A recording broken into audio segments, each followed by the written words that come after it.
Friday prayers at Beijing's most famous mosque. It may not match the majesty of Mecca, but this is still the most important place of Islamic worship in the Chinese capital. More than 12,000 Chinese Muslims made their way to Saudi Arabia to take part in this year's Hajj, the world's biggest pilgrimage.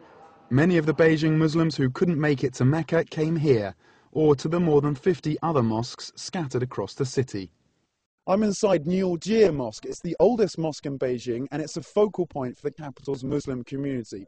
Like other mosques across China, there are restrictions on this one. It has to be registered with the state, and the appointment of the imam has to be vetted by government officials. But despite those restrictions, people from across the capital flock here every week for Friday prayers. My family, my whole family, Muslim. So my father, my mother, grandfather, grandmother. And now in China, more and more Muslim.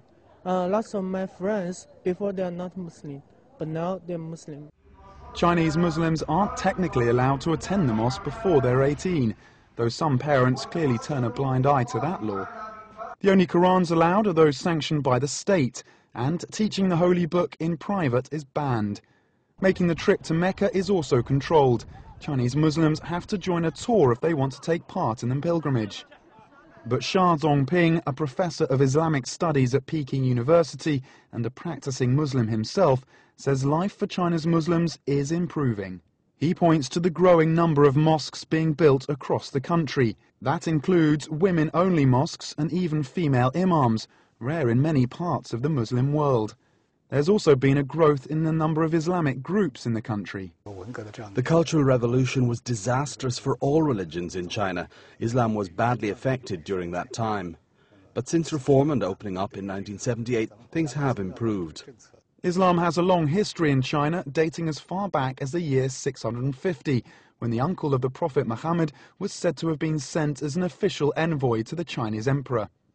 Islam's influence can still be seen in many towns and cities across China, and Professor Xia says the religion is now seeing a revival. In southeastern China, there has been a religious revival as the economy, society and education have developed.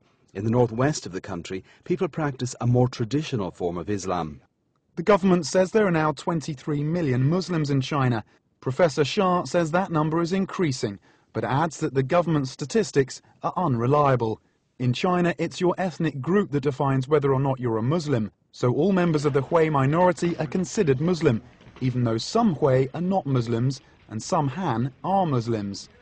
The policy regarding Han Muslims should be adjusted. For example, whether or not someone can be buried in a Muslim cemetery depends on their ethnic identity. Under the current laws, it's unclear if a Han Muslim can be buried in a Muslim cemetery. Many places in the south of China, including Shanghai, have come across this problem. China's policy of restricting access to places of worship to those under the age of 18 has come under fire in the West. But Professor Xia says it's a law he supports. Children and teenagers haven't formed their view of the world and of life. If we force them to believe in a religion at a young age, they don't get the freedom to choose. I think it makes sense to allow them to grow up first and then give them the freedom to choose whichever religion they like. Of course, not everyone agrees with that. Ya Mohammed, an ethnic Uyghur and IT student at the Communication University of China, feels there's a lack of freedom. Things aren't so open here. The fact that we're only allowed to pray in the mosque from the age of 18 is an example of that. Rayela, also an ethnic Uyghur and an 18-year-old journalism student who goes by one name, says the biggest problem she's faced is ignorance. I've no time, no space to pray. If I do it in the dormitory, my roommates might think I'm strange. My classmates ask me questions like, why do you believe in religion? Rayela's experience is of course her own, but her struggle to keep true to her religion in a country gripped by change echoes that of many of China's young Muslim population. My grandparents are very devout Muslims, and they hope I can be the same, but I can't follow their wishes. I love them and I would like to obey them, but I am a student and I'm under a lot of pressure to study. I have to study science, and sometimes science collides with religion. This is the era I'm living in, and I have to fit in with society. Tom Mackenzie, BON.